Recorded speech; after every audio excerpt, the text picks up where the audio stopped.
Morning, this is Faith at Faith and Books. My hair is still wet from my shower, but I'm gonna run out of time, so I'm just gonna go with wet hair.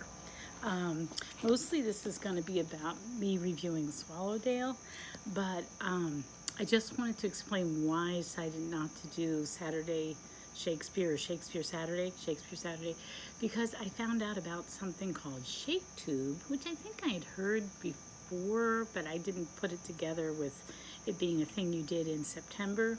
So I got very excited when I stumbled upon this, and I watched Rainy Day Reads announcement. She's one of the 4 co-hosts, and I don't think I'm going to be reading any Shakespeare in September, but I will really focus on doing the Brush Up Your Shakespeare in September.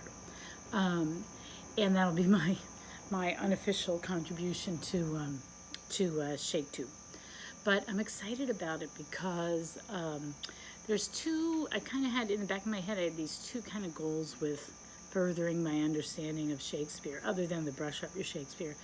And that was learning more about the comedies, because I'm only familiar with 4 of the comedies. I tend to like the tragedies better.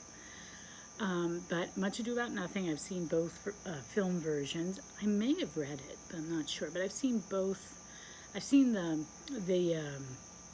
what's her face, Emma Thompson one several times, and then my kids a couple years ago made me watch the newer version, which is all set in just a house, kind of set in the 1930s, and that was very well done too. So I'm kind of familiar with that one. And The Tempest I just read recently, and I've seen that. And I've seen Midsummer Night's Dream the most. I know that one the most, and I've read it. And then The Taming of the Shrew, I've seen that a couple of times, and I've read it. But I know that at one point in my life I saw Twelfth Night, but I don't remember a thing about it. And I'm pretty sure I saw All's Well That Ends Well, or maybe Love's Labor Lost. I get them all mixed up. And then there's The Comedy of Errors. So anyway, so some of the people, somebody, and I forget who, it's either Lukash or Jason at Old Blues Chapter and Verse, are doing Love Labor's Lost and All is Well That Ends Well. I think those were the 2. If you go to Rainy Day Reads, she lists them all out. And then she's doing The Taming of the Shrew, and I'm interested in that because I've come to not like that play as much as I did initially. The first time I saw it, I thought it was funny, and then subsequent times I sort of lost my appreciation. So I would just like to hear her take on it. And then the other thing that I've been wanting to do with Shakespeare, other than learn more about the comedies, is learn more of the histories. And Steve Donahue is doing Richard II, so I'm excited about that. So I'm probably not gonna read these. I'm just gonna focus on Brush Up Your Shakespeare and do Shakespeare Saturdays consistently, and then also try to watch these various videos. So I will link to Rainy Day Reads below. Anyway, this is mostly a review of Swallowdale. I just finished reading it. You know, it's when I read the last line, I just thought, you know what, this was a perfect story. This was just a perfect book. The pacing, I liked it better than Swallows and Amazons, which is the first book in the series about the Walker children and their adventures by Arthur Ransom. He wrote a whole slew of these. And the first one is Swallows and Amazons, and that was good, but the pacing, I thought the first half of the book was kind of a little too sedate, and it was kind of hard to get into. And the action didn't really pick up for me until the second half, and I enjoyed it. I really enjoyed it. But this was just, the pacing was good. The characters were developed so delicately and in such an understated way that was full of affection and wisdom. And the story is interesting, and there's so many little things that happen. I really like this story a lot. It's just a real gem.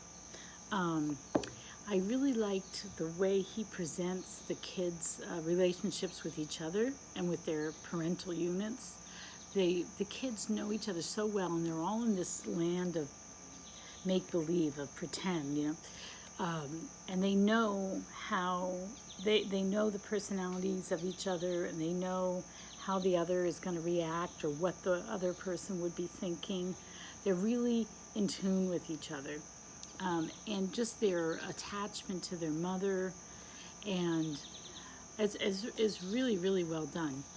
But just to summarize, the 4 Walker children are John, Susan, Titty, and Roger. And they love going on holiday in the Lake District. This is based on Arthur Ransom's own childhood, where they sail and they camp and they fish and they swim and they hike, and they love doing all that, and they get to pretend they're explorers or pirates. And this picks up where in Swallowdale, Amazons, they meet, they're the Swallows. The Walkers are the Swallows. Their boat is called the Swallow. And they meet these 2 girls, Nancy and Peggy, who are the Amazons, and they have a sailboat too. And Nancy's probably the best sailor. John feels he feels competitive with her and a little bit intimidated by her. She's a very strong personality. She's a wonderful personality. And so is Peggy, her sister. And so they met in the first book. They became allies. First they were enemies, but then they became allies. And so all year they've been writing each other. This is set back in the 1930s when kids wrote letters to each other, planning how they were what they were going to do when they went on the next holiday, the next summer holiday. But everything goes awry. There's this terrible great aunt who's very, very rigid and old-fashioned, who won't let the girls, Nancy and Peggy, play the way they want to play. And also John, because of his insecurity when it comes to Nancy's sailing prowess and his own, has a bad error in judgment, and he shipwrecks the Swallow. So it's about what they do while they're in the weeks they're waiting for the Swallow to be repaired. And it's just full of fun, gentle adventure. I just really, really enjoyed it. I thought it was just exquisitely written. And I'm looking forward to the next one. I'm going to try to read the next one, Peter Duck. Peter Duck is an imaginary character that Titty has made up. Titty is the really imaginative one. Each child has their own distinct personality. It's very subtly developed. Anyway, so I'm planning to read this one. I want to read it while it's still warm out, because these are great summer books, most of them. Then there's Winter Holiday.